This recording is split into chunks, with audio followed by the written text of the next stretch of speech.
Sir, ಬೆಂಗಳೂರಿನಲ್ಲಿ wing commander ಒಬ್ಬ ಯುವಕರ ಮೇಲೆ ಹಲ್ಲೆ ಮಾಡಿದ್ದಾನೆ. ಜೊತೆಗೆ ಕನ್ನಡಿಗರ ಮೇಲೆ ಕೆಟ್ಟದಾಗಿ ಬಿಂಬಿಸುವಂತ ಪ್ರಯತ್ನಗಳು ಕೂಡ ಆಗಿದೆ. ಭಾಷಾ ವಿಚಾರದಲ್ಲಿ ಅದಕ್ಕೆ ಕಾನೂನು ರೀತಿ ಕ್ರಮ ತಗೊಳ್ಳಿ ಅಂತ ಹೇಳಿದ್ದೀನಿ ನಾನು. ಯಾರೇ ಆಗಲಿ, ವಿಂಗ್ ಕಮಾಂಡರ್ ಆಗಲಿ ಯಾರು ಆಗಲಿ, ಕಾನೂನು ರೀತಿ ಕ್ರಮ ತಗೊಳ್ಳಿ ಅಂತ ಹೇಳಿದ್ದೀನಿ. ಇವರು ಕಂಪ್ಲೇಂಟ್ ಕೊಟ್ಟಿದ್ದಾರೆ, ಅವರು ಕಂಪ್ಲೇಂಟ್ ಕೊಟ್ಟಿದ್ದಾರೆ, ಗೊತ್ತಾಯ್ತಾ? ಅದರಿಂದ ಕಾನೂನು ರೀತಿ ಕ್ರಮ ತಗೊಳ್ಳಿ ಅಂತ ಹೇಳಿದ್ದಾರೆ. ಭಾಷಾ ವಿಚಾರದಲ್ಲಿ ನಿರಂತರವಾಗಿ ದಬ್ಬಾಳಿಕೆ ನಡೀತಾ ಇದೆ ಅಂತ. ನೋಡಪ್ಪ, ಭಾಷೆ ಹಿಂದಿ ಏರಿಕೆಗೆ ನಾವು ಬಿಡಲ್ಲ. ಹಿಂದಿ ಭಾಷೆನ ಕೇಂದ್ರ ಸರ್ಕಾರ ಮಾಡಿದ್ರೆ ನಾವು ಅದಕ್ಕೆ ವಿರೋಧ ಮಾಡ್ತೀವಿ, ಒಪ್ಪಲ್ಲ ಅಂತ ಹೇಳಿದ್ದೀವಿ.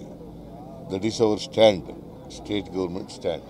ಅಲ್ಲ, ದ್ವಿಭಾಷಾ ನೀತಿ ತಂದಿದ್ದೀವಲ್ಲ, ಈಗಾಗಲೇ ತರ್ತೀರ ಅಂತಲ್ಲ, ಈಗಾಗಲೇ ದ್ವಿಭಾಷಾ ನೀತಿ ಇದೆ. ಮಾತೃಭಾಷೆ ಮತ್ತೆ ಇಂಗ್ಲಿಷ್ ಭಾಷೆ ಇದೆ. ಹಿಂದಿನೂ ಕಲಿಯೋ ಅವಕಾಶ ಇದೆ. ಅದಕ್ಕೆ ಕೇವಲ ಇಂಗ್ಲಿಷ್ ಮತ್ತೆ ಕನ್ನಡ ಮಾತ್ರ. ಯಾವುದು ಹಿಂದಿನೂ ಅವಕಾಶ ಇದೆಯಲ್ಲ ಅಂತ ಸರ್? ಇಲ್ಲಿ ಹಿಂದಿ ಎಲ್ಲಿದೆ? ಹಿಂದಿ ಅವಕಾಶ ಇದೆ, ಆ ಕಾರಣಕ್ಕೋಸ್ಕರ ಈ ರೀತಿ. ನಾನು ತ್ರಿಭಾಷಾ ಸೂತ್ರ ಇಲ್ಲ. ನಾವು ಕನ್ನಡ ಮತ್ತು ಇಂಗ್ಲಿಷ್ ಅಷ್ಟೇ ಕಲಿಸೋದು.